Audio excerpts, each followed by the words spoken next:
Este es el inicio de los videos memotécnicos del canal. Arrancaremos con arquitecturas de software y luego iremos explorando si seguiremos con videos memotécnicos, con tutoriales, iremos viendo con cómo va explorando, cómo se va generando los videos, generando contenido, se recibe y así iremos subiendo contenido, iremos iterando de acuerdo a lo que se vaya presentando. Entonces, arrancando con arquitecturas de software, si nos ubicamos al inicio de la informática y la programación, eh, programar era un arte. Programar era un proceso creativo, un proceso de imaginación, donde básicamente el desarrollador tomaba un problema y lo resolvía desde su creatividad, desde su ingenio. Sin embargo, con el pasar del tiempo y la madurez que los sistemas cada vez iban necesitando, se necesitó tener unos marcos de trabajo, unas guías de elaboración de software. Entonces, de ahí partimos con la arquitectura de software. La arquitectura de software, a continuación veremos dos, que son la con la que se inició todo, que es la arquitectura monolítica. Después hablaremos de la arquitectura de microservicios y pues empecemos. La arquitectura monolítica nos recuerda esas estructuras, que es un pilar que ha ido creciendo con el tiempo y ya. Entonces presenta mucha similitud con la arquitectura monolítica, literalmente por su metafórica. La arquitectura monolítica es la siguiente, donde la base y el cimiento de todo es nuestra base de datos, donde tenemos una capa de presentación, una aplicación lógica y unos accesos a datos, donde es un sistema que funciona para pequeñas empresas, empresas que no necesitan tantas funcionalidades y cumple y satisface las necesidades de, de estas empresas.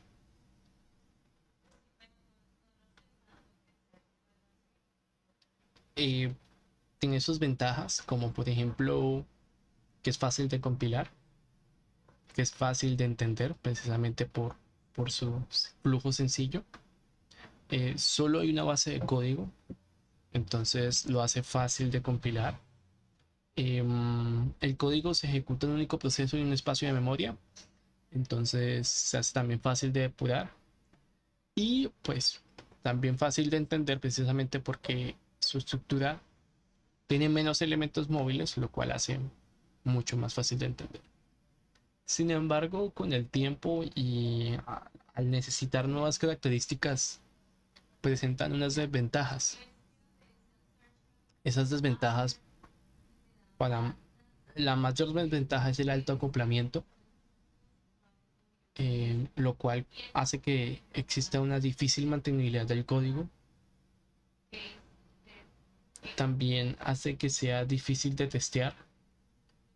Y en el momento en que empieza a ser difícil de testear, existen probabilidad de que aparezcan, que surjan ciertas vulnerabilidades de código. Además, con el pasar del tiempo, las necesidades se empiezan a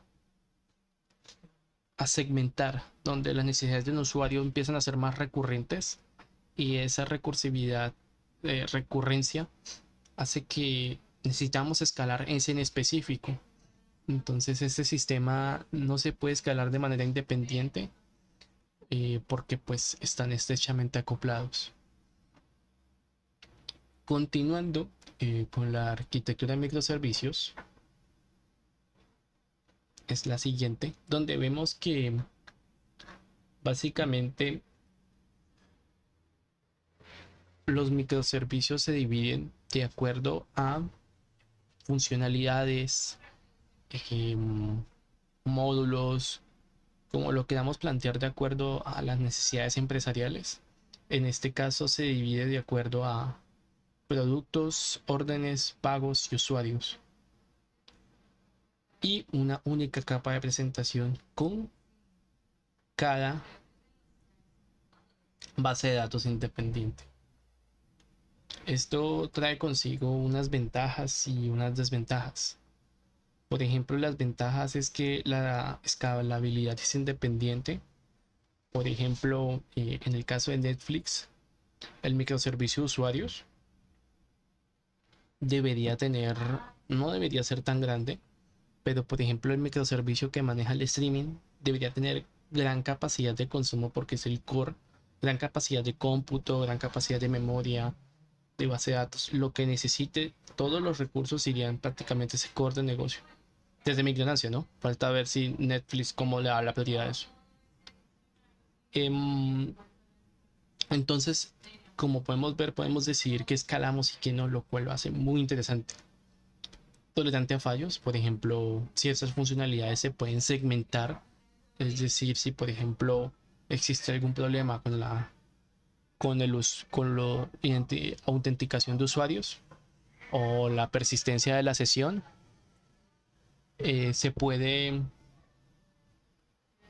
se puede aislar, se puede mejorar, hacer un hotfix, un cambio en caliente, y se puede ir reparando con el pasar del tiempo sin afectar necesariamente a productos, a órdenes, a pagos. Entonces es muy interesante en ese sentido, en comparación de la arquitectura monolítica de que si fallaba todo, pues hacer un hilo solamente, si falla algo, falla absolutamente todo. Entonces lo hacía muy complejo.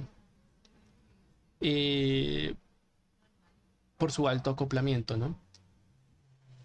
Diferentes tipos de lenguajes de programación. Por ejemplo, la capa de usuarios la podemos hacer en Python.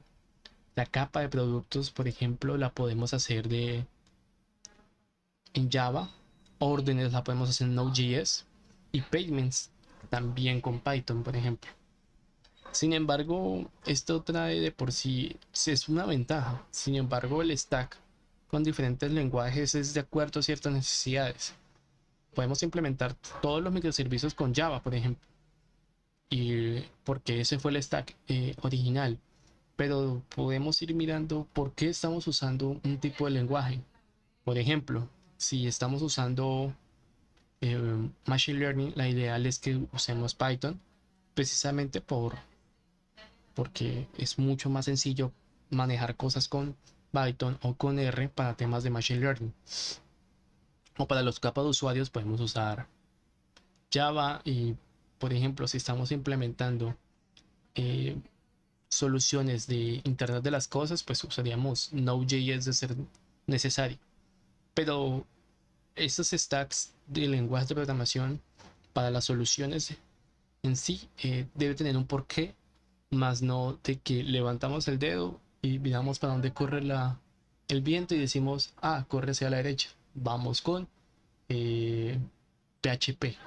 ¿Por qué? No, porque sí. No, tiene que tener un sentido, unos pros y contras y un manejo del stack de los tipos de lenguaje. Como por ejemplo, si un nuevo recurso llega y esta persona tiene gran facilidad con Python, a pesar de que todos estemos usando Java, no, a pesar de ser un nuevo módulo y lo implementamos con Python, porque sí, no, debe tener un porqué, debe tener también una madurez en el proceso e ir relacionando los pros y contras del mismo. Sin embargo, no todos son, a pesar de la arquitectura de microservicios se ve muy interesante, no todos son rosas. Las rosas tienen espinas, jeje. Tiene un tema con la consistencia de los datos. Como vemos, no hay un sistema centralizado de base de datos, lo cual a futuro puede empezar a tener inconsistencias y relaciones entre ellas. Por tanto, tiene que haber un plan de tratamiento de datos, un plan de manejo de datos eh, robusto precisamente para evitar esos problemas a futuro. También tiene una desventaja que es la mayor complejidad de despliegue. Como podemos ver, una nueva feature se puede agregar en productos, pero si esa feature tiene algo que relacionarse con usuarios, con payments, empezamos a tener cierta segmentación de problemas. Entonces por eso tenemos que pensar cómo se va a hacer el despliegue, cómo se puede trabajar las nuevas features, los despliegues, cómo se van a trabajar cada uno de esos procesos. Y la infraestructura. ¿Por qué la infraestructura? Básicamente, cada uno de estos servicios, lo ideal es que esté fuera de, cada uno esté en diferentes servidores o contenedores, por ejemplo, lo que se necesite, pero tienen que ser independientes. Entonces eso de por sí ya también tendría temas de despliegues, más recursos, más dependencias, lo cual pues aumenta los costos en comparación a una estructura, una arquitectura monolítica.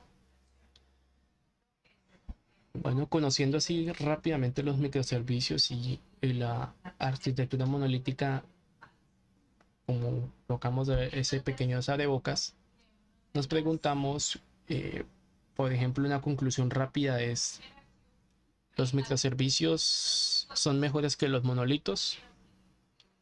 Automáticamente pensamos, ok, entonces voy a empezar con mi solución y arranco con microservicios.